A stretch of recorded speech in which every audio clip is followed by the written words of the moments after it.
Hello, welcome to this evening's lecture.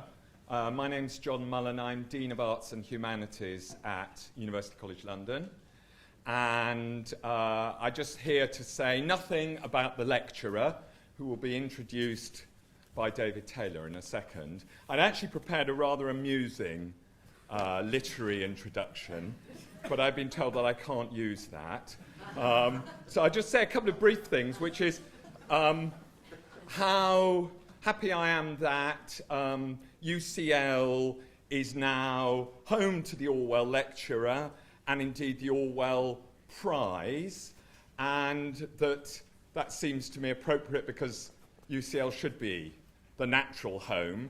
As you probably know, when UCL was set up in the 1820s, it was as a place for dissenters and unbelievers, or as the original manifesto put it, there should be no barrier to the education of any sect among Her Majesty's subjects. So I hope that Orwell would have thought it a good place for this event to have ended up. But also, of course, it's very, very much appropriate because it was in this building that he died on the 21st of January 1950, when it was University College Hospital. And here he also got married to his second wife, Sonia, on the 13th of October in his hospital bed with the hospital chaplain presiding. So I'm not quite sure which of the rooms it was. It's no doubt now a wet lab or something, but a good place to have come for the lecture, and a good place also because UCL, as you might not know, is by a permanent loan bequeathed by Orwell's widow, the resting place of the Orwell Archive. It's an incredible collection, too little explored, I think, of books and papers and notebooks and letters and photographs. And if anybody here is contemplating doing a PhD on a worthwhile topic and wants all their material located in one place as near the centre of London as possible, the Orwell Archive awaits you. Thanks very much.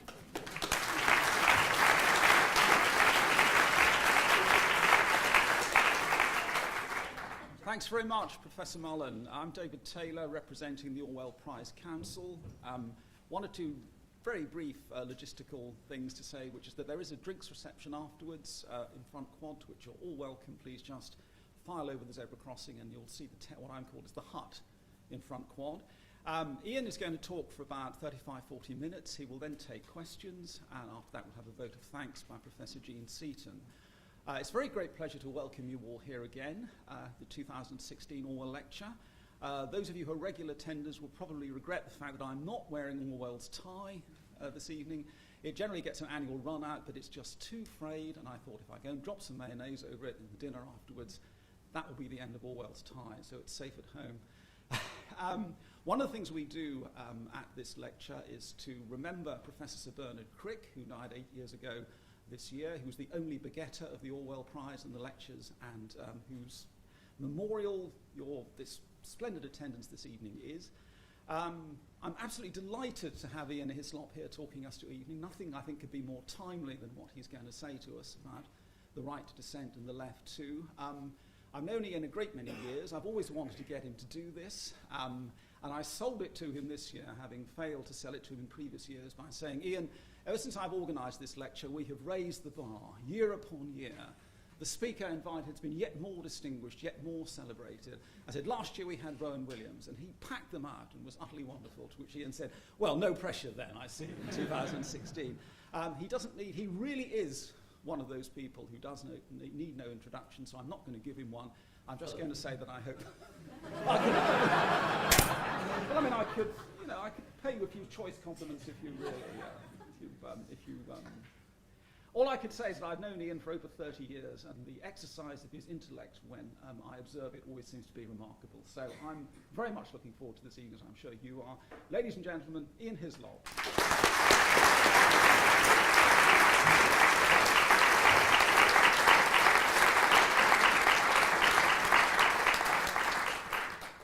Thank you very much indeed. Can everyone hear?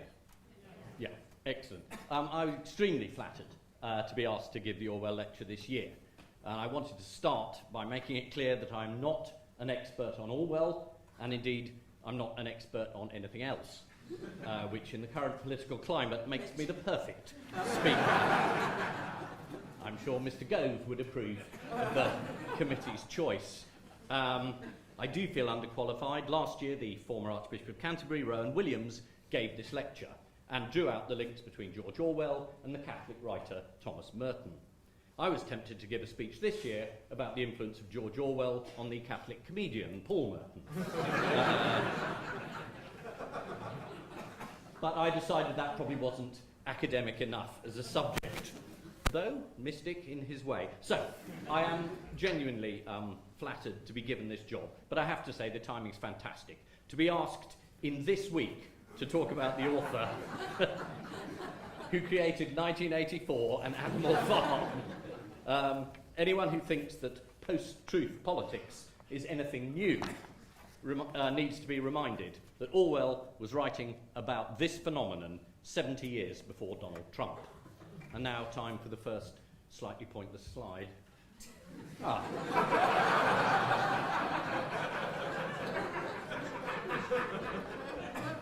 It's a look-alike from Private Eye, and just a reminder that then too some people thought he was a buffoon, with his slogan about making Italy great again.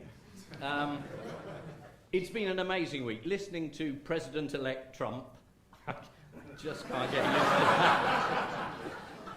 that. His extraordinary disregard for anything resembling what Orwell called objective truth and tried to cling to, and his astonishing ability to proclaim the absolute opposite today, of what he said yesterday, and vice versa, actually. One can't watch him without being forcibly reminded of the slogans that Orwell gave to his political dictators. Black is white, war is peace, freedom is slavery, ignorance is strength. Though last week it did turn out that that was true. But any journalist, any observer trying to work out what Trump's speeches actually mean, amidst all the mad syntax and the repetition, gonna happen, don't doubt it, don't doubt it. I mean, you cannot help falling back on Orwell's contention that political chaos is connected with the decay of language. And the sight of Trump praising Secretary Clinton for her years of public service in his inauguration speech, while the crowd was still chanting his campaign slogan catchphrase of "lock her up," was surely a perfect example of doublethink. No wonder that Trump, who is an admirer of Putin, who in his turn is an admirer of the very Soviet strongmen who Orwell satirised so well.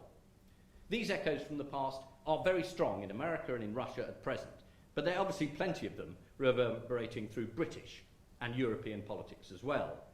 Our Foreign Secretary, again it's almost as funny as saying President-elect, Boris Johnson managed to accuse other European leaders of a whingerama when they issued qualified statements of congratulation to the new president, despite Boris himself having previously accused Trump of being, quote, nuts, and saying the great thing about London was that you were unlikely to meet Donald Trump there. It's very difficult to keep up. Black is white, Remain is leave, a wall is a fence, 2 + 2 = 5, and Brexit, it means Brexit. Time for another gratuitous slide. There we go. Just to prove that blonde populism isn't purely American. Now, you may feel that these echoes from the past are reassuring, in that we've been here before, Orwell spotted it, and we more or less survived. Or you may think it's distressing to think we're regressing to a grimmer Orwellian age. What I wanted to talk about tonight was what seems to be accompanying these post-truth political figures. And that is, what they bring with them, or perhaps what they satisfy or what they reflect, is the increasing intolerance in public debate of dissent, or even disagreement about what some sort of objective truth might be. A great deal has been written recently about the influence of Twitter and social media in helping people to become trapped in their own, what they call echo chambers, only talking to those who reinforce their views and dismissing not only other opinions, but any other facts offered by those who disagree with them. And when confronted by a dissenting voice, people now seem to get extremely offended and then extremely angry. Nobody wants to argue. They want the debate to be shut down. Now, Trump supporters at the moment are absolutely furious with anyone who continues to express any reservations about their candidate. It was last week, for God's sake. Suck it up. Last week. That's a week you're allowed to have reservations. Pro-Brexit supporters are furious with anyone who expresses doubts about the way the process of leaving the European is going. Now, I edit the magazine Private Eye, which I sometimes think Orwell would have dismissed as a tuppenny boys fortnightly. But after the recent legal challenge to the government about Article 50 being put before Parliament, we ran this as a cover.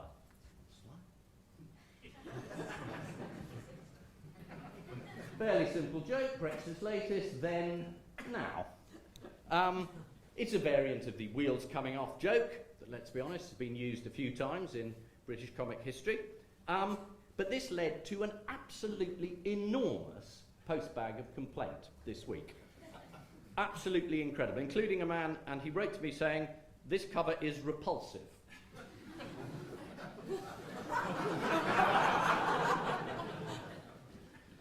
He said he wants to come around and smash up the office and then shove our smug opinions so far up our arses that we choked our guts out.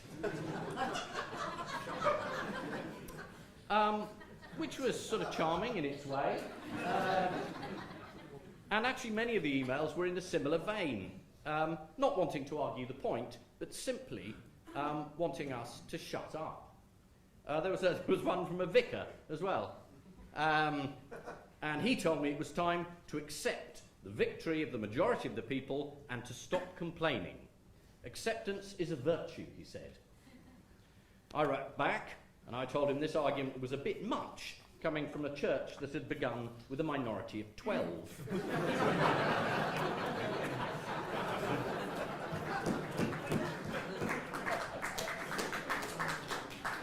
Or you could say a minority of 1 on Good Friday when the others all ran away. So,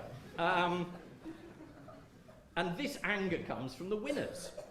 And I feel this level of sort of toxic intolerance of dissent has become a noticeable trend recently, particularly in those I experienced complaining to the magazine. The magazine should be shouted down, or better still, it should be closed down. I hasten to say this isn't what everybody thinks, and circulation is very healthy. Thank you very much. Ish. But in the light and the tone of so much that passes for argument now, I thought it was really interesting to go back to Orwell and read again what he said in his diary. And he wrote this. This is long before trolls had been invented. Looking around him, 1942, he said, "We are all drowning in filth." This was 1942, and he was talking about the level of public debate. I mean, the arguments that he was having were about war and peace, life and death. There were real fascists, real Stalinists who he was conducting arguments with, not just people who disagree with you about the possibility of reconciling freedom of movement with access to the single European market. He wrote in that April, "When I talk to anyone or read the writings of anyone who has an axe to grind, I feel that intellectual honesty and balanced judgment have simply disappeared from the face of the earth. Everyone's thought is forensic. Everyone's simply putting a case with a deliberate suppression of his opponent's point of view, and what is more, with complete insensitiveness to any sufferings except those of himself and his friends," which struck me as incredibly modern as a description of that level of debate. And I was thrilled to find out, actually, that Orwell made clear in an essay called As I Please in Tribune, 2 years later in 1944, that what we think of as an online tendency to call everyone who disagrees with you a fascist is nothing new. He wrote then, it will be seen that, as used, the word fascism is almost entirely meaningless. In conversation, of course, it's used even more wildly than in print. I've heard it applied to farmers, shopkeepers, social credit, corporal punishment, fox hunting, bullfighting, the 1922 committee, Tory group, the 1941 committee, it's a left liberal group, Rudyard Kipling, Gandhi, Chiang Kai-shek, homosexuality, J.B. Priestley, youth hostels, astrology, women, dogs, and I know not what else. When Orwell writes like this about the level of public debate, one's unsure whether to feel relieved at the sense of déjà vu or worried about the sense that history might repeat itself, not as farce, but as tragedy again. And obviously I'm aware that if we're to take this admonition about criticism and about balance and honesty from the past, then it has to apply to editors of satirical magazines as well as their critics. So for the record,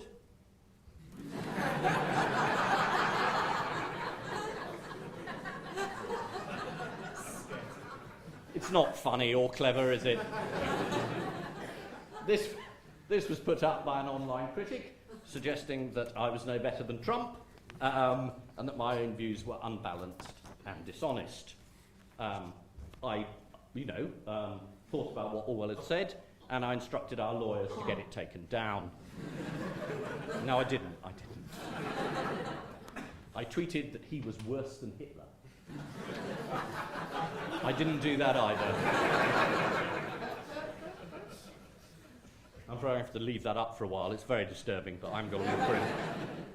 So I did want to focus for this talk on what Orwell called the mood and the tone of public opinion, because it is such an important force in the way society patrols and polices the media. And vital as I consider the role of the press and the media, and much as I cherish the historical tradition of satirical writing in British history, I'm aware that all this depends on popular support. Orwell wrote about this in an essay called Freedom in the Park in Tribune in 1945. 5 people had been arrested outside Hyde Park for selling pacifist and anarchist publications. And Orwell was worried because despite being allowed to publish and sell these periodicals for the entire Second World War, suddenly there'd been a shift in public opinion. And he felt it meant that the police were confident to arrest these people for obstruction. And no one seemed to mind this curtailment of the right of freedom of expression except him. And he wrote, "The relative freedom which we enjoy depends on public opinion.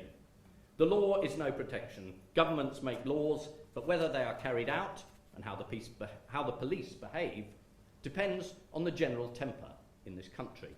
If large numbers of people are interested in freedom of speech, there will be freedom of speech, even if the law forbids it. If public opinion is sluggish, inconvenient minorities will be persecuted, even if laws exist to protect them." And I thought that is certainly true for the press today, whose reputation in the last few years has swung violently between the lows of phone hacking and, say, the highs of exposing MPs' expenses. It's very difficult to follow that swing. In 2011, I remember at one point a football crowd shouting out the name of Ryan Giggs, who had a so-called super injunction in place. And this forbade anyone to mention that he was cheating on his wife, various other things, and it also forbade anyone to mention the fact that he had taken out a super injunction. Now, the crowd decided it would chant his name out, primetime television, and Giggs was named on Twitter 75,000 times. It seemed clear that public opinion had decided that yes, his private life was of interest and it should be made public. Later that year, it was revealed that murdered schoolgirl Millie Dowler's phone had been hacked by the News of the World, along with a number of other individuals, including a lot of high-profile celebrities. And there was a violent swing in mood. The public then decided that actually journalists were all scumbags and the government needed to get Lord Leveson to sort them all out.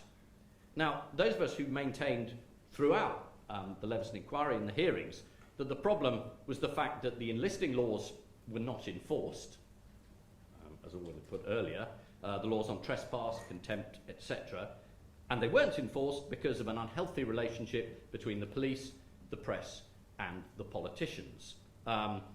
These views were not greatly taken into account in terms of public opinion. Time for another cover. That was Gotcha, a repeat of the Sun headline when Mr. Murdoch, Rebecca Brooks, and Andy Coulson were revealed to have been involved in the hack-in. And it was originally, it was about a ship going down, and we put a strap saying Murdoch goes down with all hacks. As it happened, that was optimistic. Only Andy went down. Rightly, obviously, just in case any lawyers are in.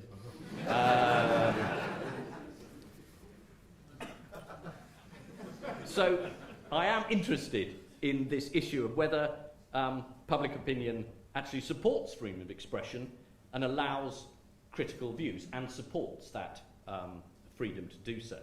And I wanted to quote, as everyone does, from a proposed preface to the novel Animal Farm. And Orwell wrote this preface in 1945, and it includes the great phrase, "If liberty means anything at all, it means the right to tell people what they do not want to hear." Now, this is the quotation which is going to accompany the new statue of Orwell, which has been commissioned by the BBC, and which will stand as a sort of rebuke to the corporation, whenever they fail to live up to it. He's going to stand outside. The BBC show that I appear on has this very week been described simultaneously in the online comments section as overprivileged right-wing Tory boys sneering at the working class and lefty metropolitan liberal elite having a Labour-lovey whinge fest. Particularly distressing, apparently, was a joke I made about Hillary Clinton not breaking the glass ceiling, but Trump breaking the rubber-padded ceiling. Not funny, apparently. Satire, and even just humour, is not meant to be political, assert our new would-be censors. It's meant to be impartial and neutral. Now, this role for the joke would have surprised Orwell. He was keen on jokes, and he wrote very interesting essays about people who made them. Talking about Charles Dickens, he said, "A joke worth laughing at always has an idea behind it, and usually a subversive idea. Dickens is able to go on funny because he's in revolt against authority, and authority is always there to be laughed at. There is always room for one more custard pie." And I would say there is also room for a custard pie or two to be thrown against those who claim to be outsiders, who claim to be against authority, against the system, and who use this as a way to take power. The American billionaire property developer who's the champion of those dispossessed by global capitalism. That seems a reasonable joke. Just like his British friend, the ex-public schoolboy city trader turned critic of the home county's elite. And just time for a moderate joke.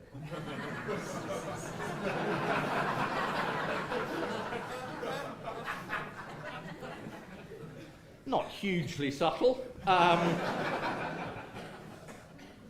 I just quite enjoy it at the moment. The quotation about telling people what they don't want to hear is a good one, and I was delighted to see that it's also the title of one of the winners of this year's Orwell Youth Prize essay competition, an essay by Alexander Butcher. I don't know if he's here.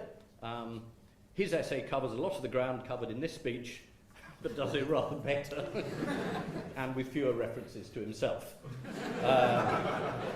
But he's got a lot to learn about the media.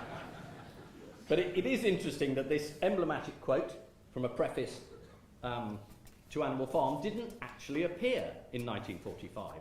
That preface was never published until 1972 in the Times Literary Supplement. So it was a preface about freedom of speech that was censored. I mean, it's almost too neatly Orwellian to be true.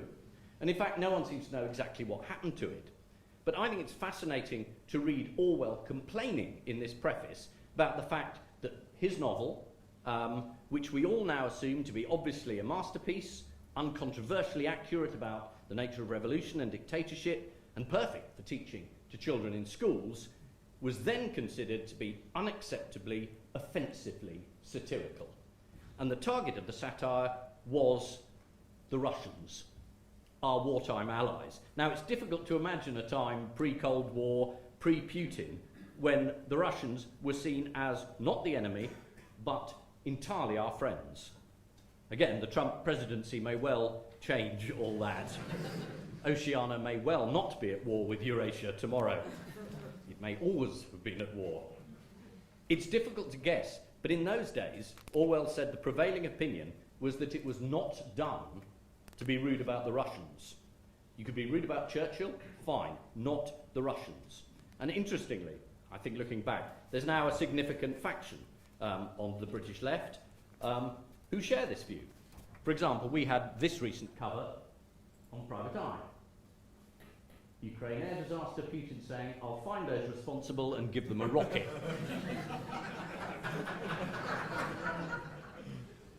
There were readers who wrote in to say not only was this not funny, but it was not true, and there was no evidence. There was no Russian involvement in the shooting down of the airliner. When evidence was subsequently produced, they said it was faked by the American intelligence agencies. I'm guessing that Orwell would have enjoyed that particular debate. A man who'd spent his life fighting against totalitarianism and trying to protect democratic socialism would recognise what was going on. The right to tell people what they don't want to hear is still the basis of freedom of expression. And if that sounds like I'm stating the obvious, then that's right. I am. But in my slight defence, Orwell once said in a review of a book by Bertrand Russell in the Adelphi magazine, and this was in 1939, we've now sunk to a depth at which the restatement of the obvious is the first duty of intelligent men. He should have said, and women. And at this point, I should say he should have said a lot of other things about women too. But Orwell's feminist failures and his attitude to women is another issue. And I'm very quickly going to move on. And just argue that, once again, the fact that he failed in that respect does not mean that everything else he ever said about anything should be dismissed out of hand, particularly not about freedom of expression. Now, Orwell himself managed to come round to a position of accepting that an author could write well and truthfully about a subject, even if one disapproved of the authors. Both Kipling and Swift were allowed by Orwell to be right, even though they weren't sufficiently left. And he conceded that. So I am hoping we can concede Orwell, with all his faults, to be right about the principles of freedom of expression. In that unpublished preface to Animal Farm, he said, the issue here involved is quite a simple one. Is every opinion, however unpopular, however foolish, entitled to a hearing? Put it in that form, and nearly any English intellectual will feel that he ought to say yes. But give it a concrete shape and ask, how about an attack on Stalin? Is that entitled to a hearing? And the answer, more often than not, will be no. In that case, the current orthodoxy happened to be challenged, and so the principle of free speech lapses. And you can test yourself now by substituting other names for Stalin and see how you feel. Putin, Assange, Mandela, Obama, Snowden, Hillary Clinton, Angela Merkel, Camilla Batman Jelly, Prince Harry, Mother Teresa, David Bowie, Martin Luther King, the Queen. Time for a slide. There we are. There's Her Majesty. How the role of the Queen has changed over the decades. Very mild cover, drives some of our readers to complete apoplexy.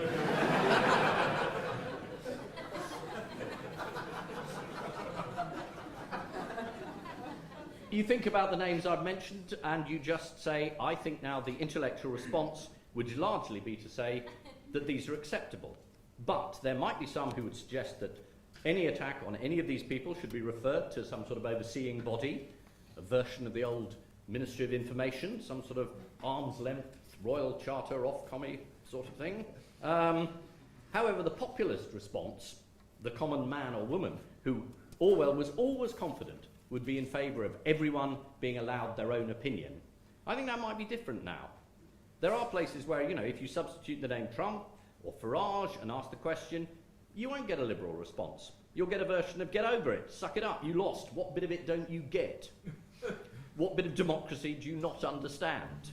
And Orwell, I don't think, was being naive about freedom of speech, particularly as he was arguing for it right in the shadow of a huge global conflict. I mean, he's very quick to say, when one demands liberty of speech and of the press, one is not demanding absolute liberty. There always must be, or at any rate, there always will be, some degree of censorship, so long as organised societies endure. Now that sounds very vague to a modern ear. Was he thinking in the shadow of a huge global conflict they just lived through about defence, about security, about intelligence, about treason, things he wrote about elsewhere?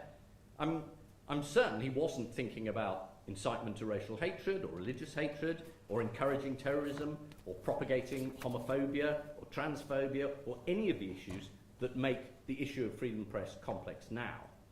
I think he is suggesting official censorship here rather than self-censorship, which he condemns writers for in a series of other essays. But it's not explored. And he ends up returning to a very simple principle. And he quotes Voltaire here, if indeed it was Voltaire. I think I read on the internet recently that this quotation is only attributed to Voltaire. It was written by Francis Bacon, apparently. Anyway, you know the one I mean. I detest what you say. I will defend to the death your right to say it. Private Eye ran a new version of it recently.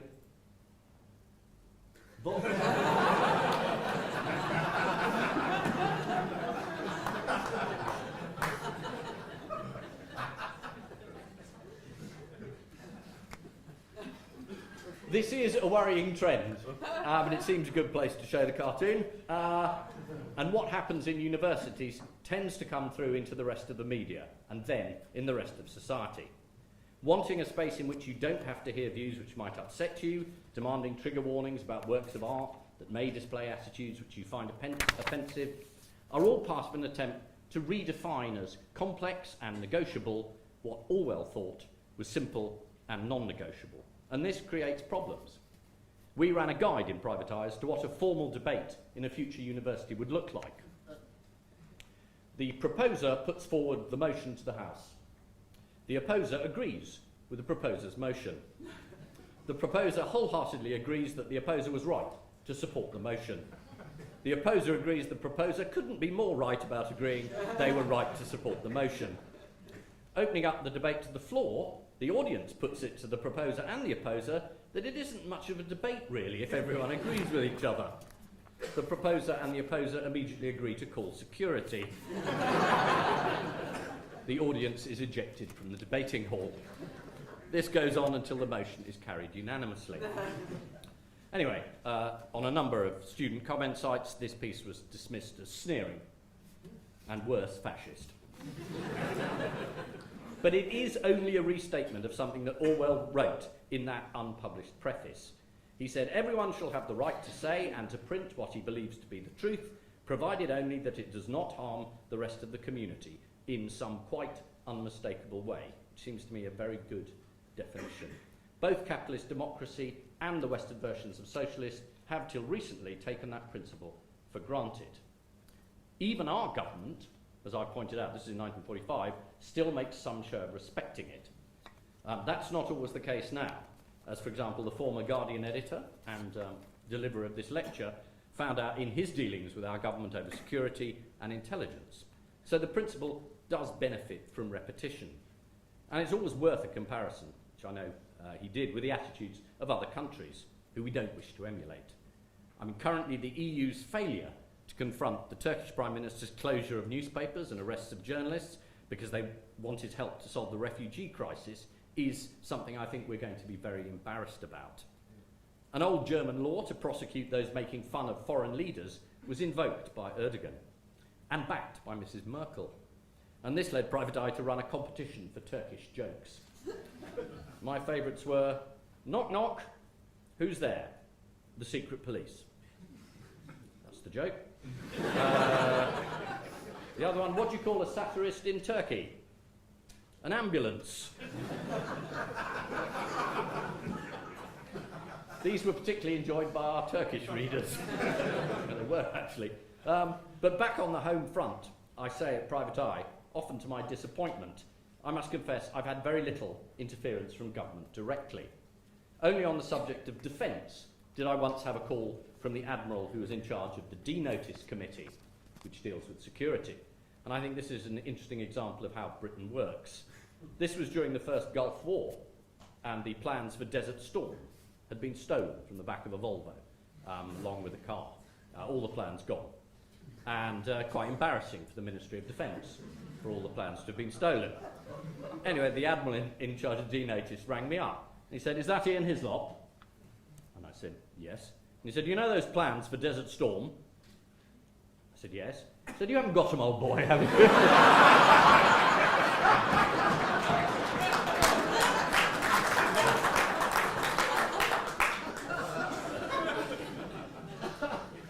Orwell wrote in much, much more dangerous times than ours. And he wrote, the chief danger to freedom of thought and speech at this moment is not the direct interference of the Ministry of Information or any official body. If publishers and editors exert themselves to keep topics out of print, it's not because they're frightened of prosecution, but because they're frightened of public opinion. So I return to public opinion and to stating the obvious, I'm afraid, because in my experience it seems to be less and less obvious currently that these opinions are true. And I would say that I've noticed it is true in those who become politically engaged for the first time, those energised by UKIP and the referendum debate, or by the emergence of Jeremy Corbyn as leader, or by the resurgence of Scottish nationalism, or by the populist triumph of Trump. They have the zeal of the newly converted, which is all very admirable and a real wake-up call to all their opponents. The Tartan Tories, the Ramonas, the Neo-Blairites, the Washington liberal elite, all those overprivileged, moaning people like myself. And that is undeniable. But it is not an admirable quality, this zeal, when it's accompanied by an overpowering desire to silence any criticism of their ideas, policies, or leading personalities. Perhaps the supporters of the traditional parties have just got accustomed to the idea over the decades.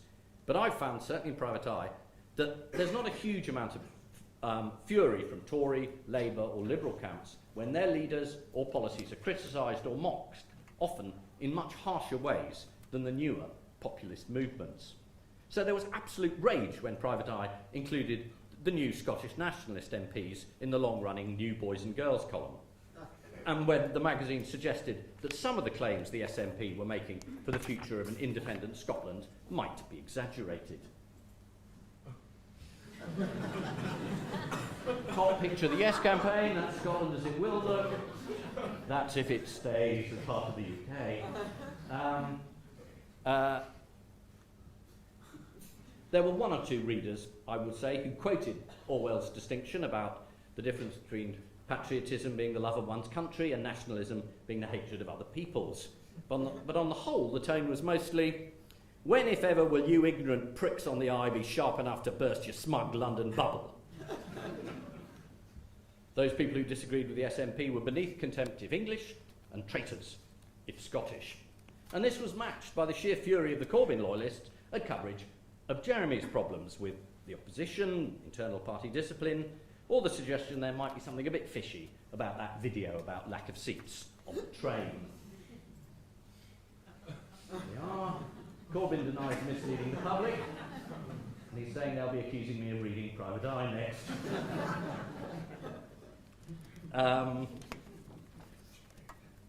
Most of the tone of the messages that came in is unrepeatable, but it was mostly about, well, I'd hoped Private Eye was outside the mainstream media matrix. I mean, have you handed over control directly to Rupert Murdoch? No. Their anger was a match for that of the UKIPers, when Private Eye briefly ran a strip about, it was called At Home with the UKIPers, charming couple, and we made a few jokes about their leader, Mr. Farage.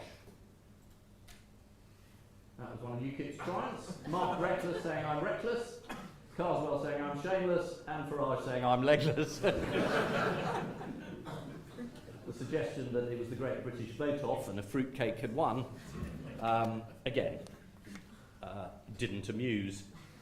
Leave it out, will you? Just how much of a grant top-up dole payment do you lot get from the EU anyway? Are you even a British publication?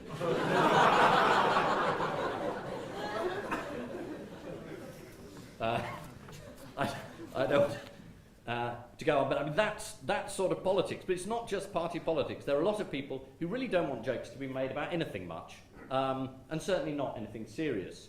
In the last year, I've been told that doctors are not a suitable subject for humour. Nazis are not a suitable subject for humour. Veterans, not a suitable subject for humour. Alzheimer's is not a suitable subject for humour. Suicide is not a suitable subject for humour. Syria is not funny. Terrorists are not funny. Islamists are not funny. Tiananmen Square is not funny. Prince Charles is not funny. The list goes on, but I like this one in terms of relative global suffering that you'd be offended by.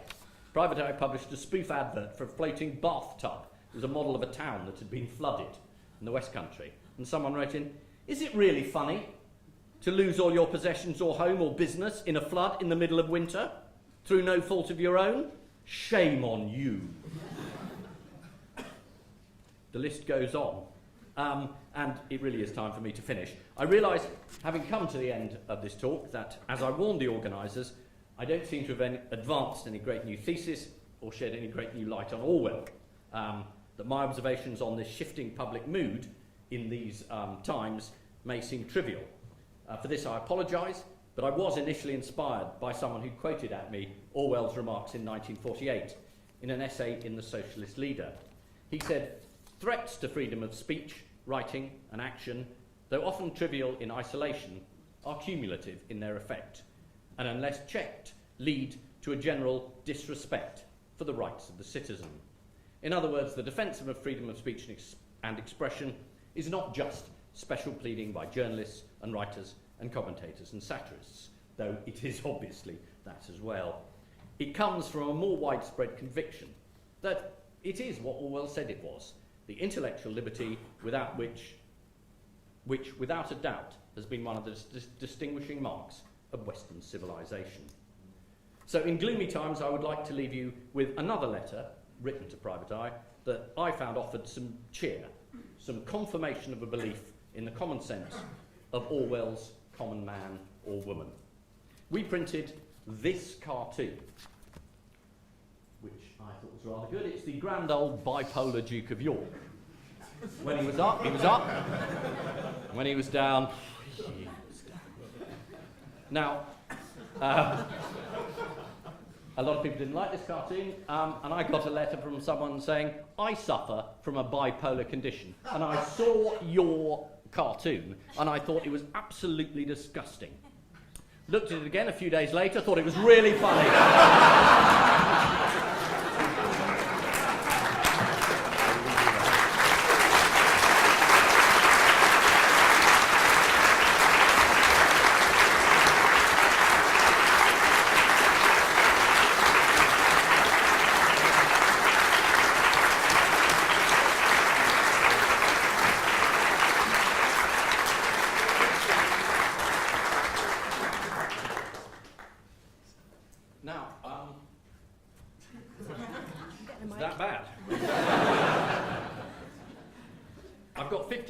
To do some questions. I hope that's all right. Is that all right, David? Yeah. Until 12:30, and then we have to go. So I can be David Dimbleby. Yes, you, madam. Sir. Gentleman here.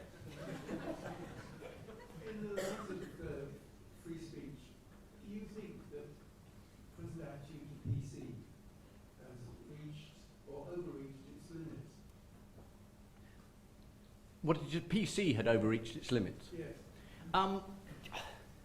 I always think that PC and people saying, well, I don't want to be politically correct, is usually an excuse for people saying something witless. A lot of political correctness is essentially politeness in certain circumstances. So I think you've just got to be careful that you don't become a suppressor of any opinion that you don't like hearing, and then describing it as non-PC or PC then becomes unhelpful. We had a wonderful cartoon. Someone drew a picture of non-PC World, which was a new shop, and it sold gollywogs and Bernard Manning videos. But I loved the idea of that, because I thought essentially all that stuff has been argued into a tiny shop, and you don't get it anymore. And that's the Orwellian approach, I think, is you win the argument. You don't just say, can you shut up now? So that's what I would take from that. There's another gentleman behind. Ian, I get angrier the older I get when I read Private Eye.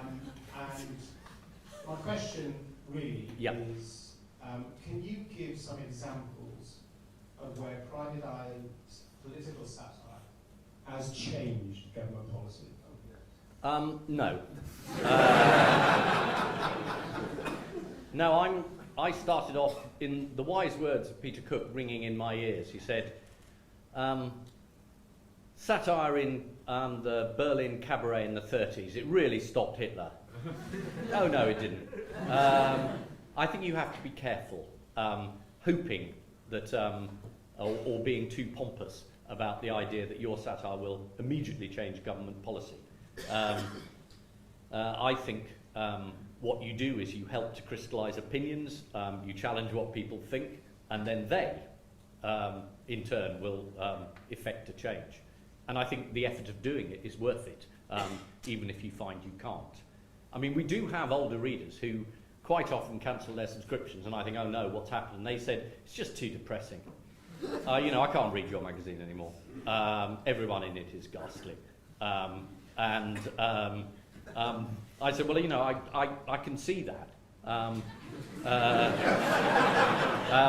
But we do try and leaven the pill a little. And occasionally, there are victories. And some of them are small and some of them are bigger. Occasionally it works. And that is very, very satisfying. Do you have an example? Well, I mean, this week we have a letter from column in which we do a letter from one foreign country every week, and we had an absolutely charming letter from a man who'd been released on bail, and he said, I was only released because of a piece you wrote championing my case, which, it probably isn't going to bring down his government in the end, but it does mean he's no longer in jail. So, I mean, that was terribly pleasing. But there are repeated examples of stories that, we've run about tax, for example, which started off as an obsession in our writer Richard Brooks's head when he was working for Revenue and Customs. He came to work for us. Within 10 years, tax dodging is on the top of a G20 agenda. That's not bad in a decade. No one was interested in Apple, Amazon, HSBC. None of those topics were even on the agenda. And we have, I think, put quite a lot of that stuff there. PFI, any of those health reforms. I do think we... Oh God, I sound pompous now. But I mean, I don't think you should be depressed. I think there are many examples of ways in which the reporting side of Private Eye has helped, and that's always supported by making a joke about it. Because people who can often take criticism, they just can't bear the joke. And the great thing about Britain is people have to pretend they can. Oh yeah. Oh, that's very funny. Yes, very funny.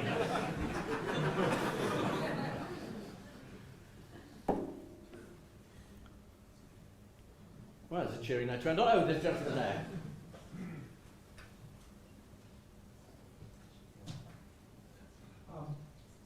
When you said that Donald Trump doesn't have any difficulty saying one thing one day and the opposite thing the next day, do you think perhaps he's just simply read Machiavelli's wonderful guide to practical politics, the prince can do whatever is necessary, and therefore there's no contradiction in saying something different the next day? I doubt he's read it.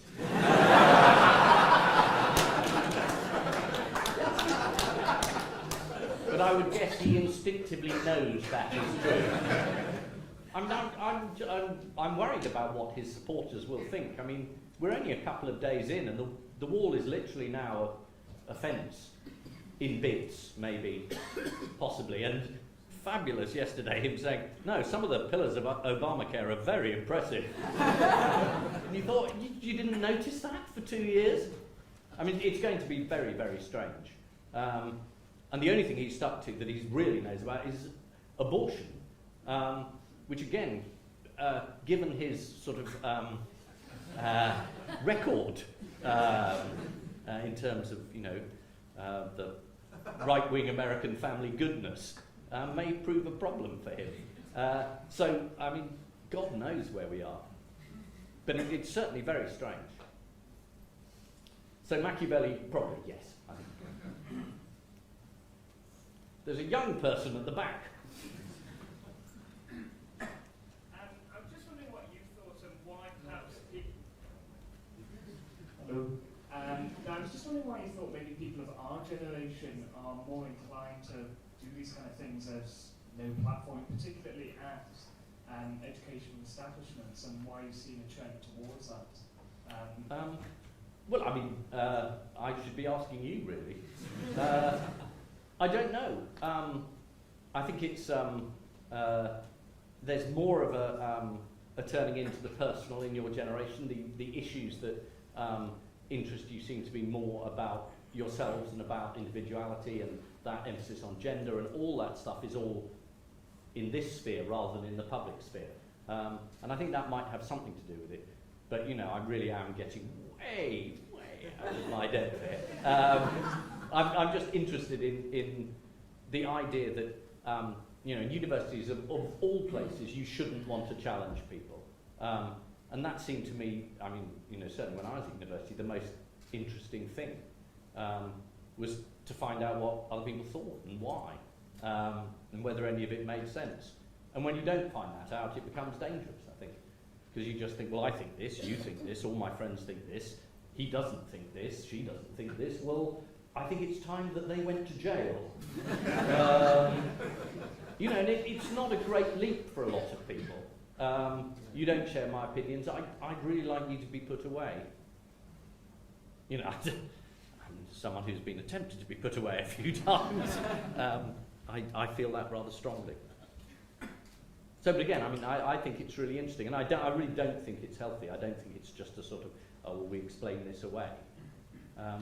It should be tougher than that. Yeah.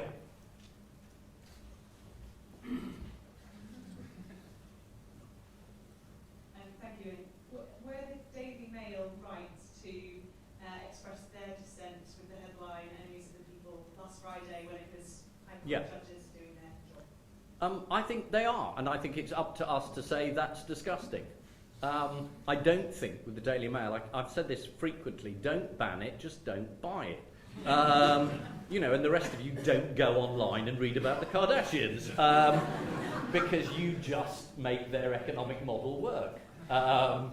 So no, I mean, I don't much like the idea that this campaign is saying we're going to target the advertisers. You know, this is what the American hard right do. In large numbers, and if you've got a majority of people saying we're going to stop the Guardian coming out because we're going to take all the ads away because we believe in leaving, or we believe in, you know, anti-abortion. I mean, you don't want to mobilise the mob against the advertisers. It'll come back and get you. And I would not be in favour of that. I do believe you have to argue with it. I mean, it was revolting. I mean, but one of the best things about the Mail is they are so useless. I mean, two of the judges they had found some connection for, and the other judge was openly gay Olympic fencer. And then a subsequent edition dropped the openly, and then they dropped the gay, and I thought soon he's not even going to be Olympic. Fencer. Oh, yeah. Come on, fencers. I mean, when I read it, I thought he sort of enclosed areas. His job with Donald.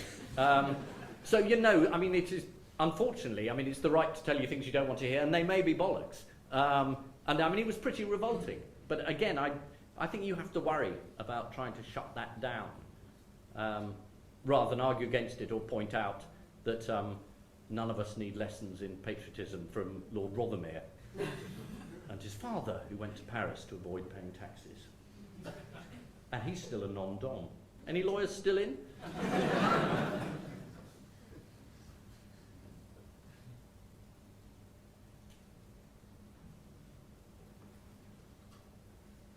Sorry, is there a gentleman there?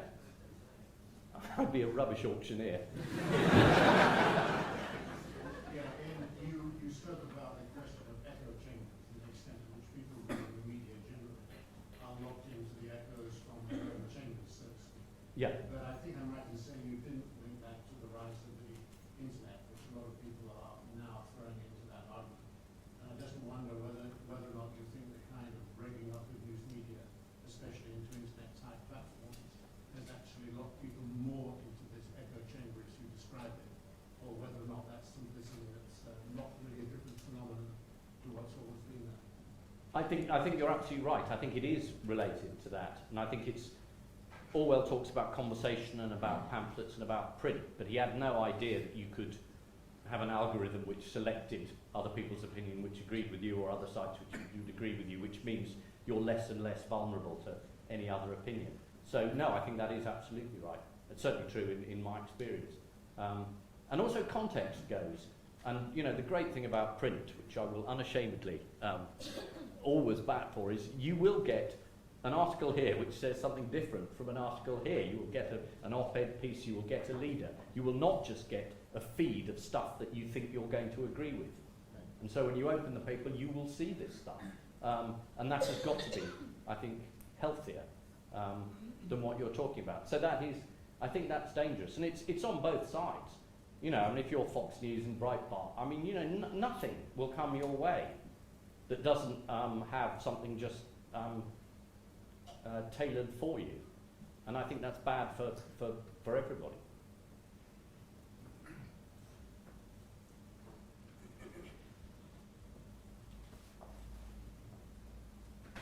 In an environment where each media outlet has a business model that has to work for them to have a voice,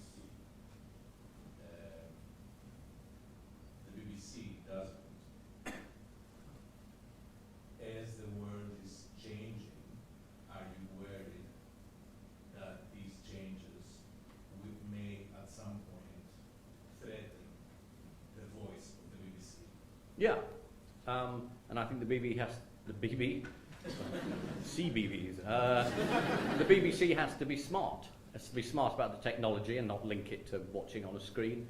It has to win the argument about what it's doing in terms of why it's worth what is, in a sense, a tax, the licence fee. But I would defend it completely.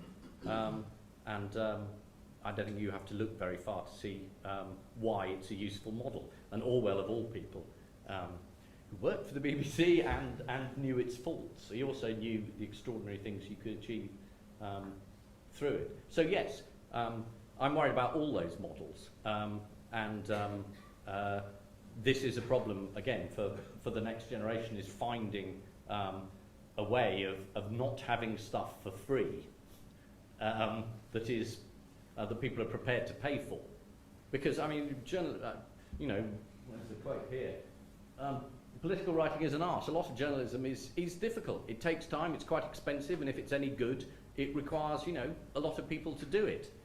Private eye costs £1.80, you know, it's much cheaper than a cup of coffee. But you've probably got 60 people's input there, 60 people who are bright, interested, and are bothering to find things out, you know, compared to a cup of coffee. The idea that the next generation won't pay. They won't pay for information or for any sort of insight. I don't buy that. I can't bear it. And I'm not entirely sure it's true. So anyway, we'll have to find a model, as Donald Trump always says. Yes, that's quite enough. Yeah, I agree.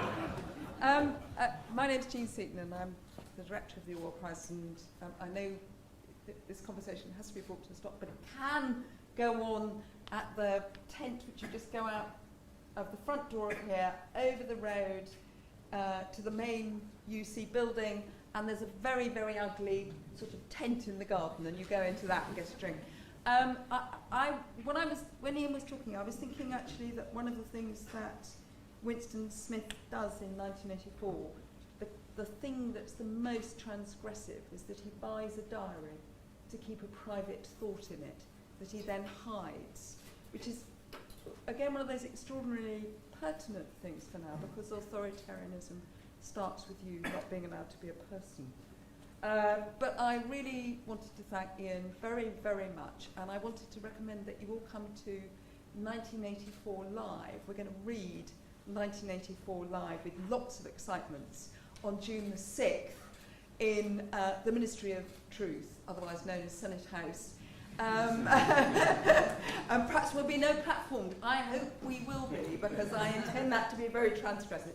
But I'd really just like to thank Ian for a splendid...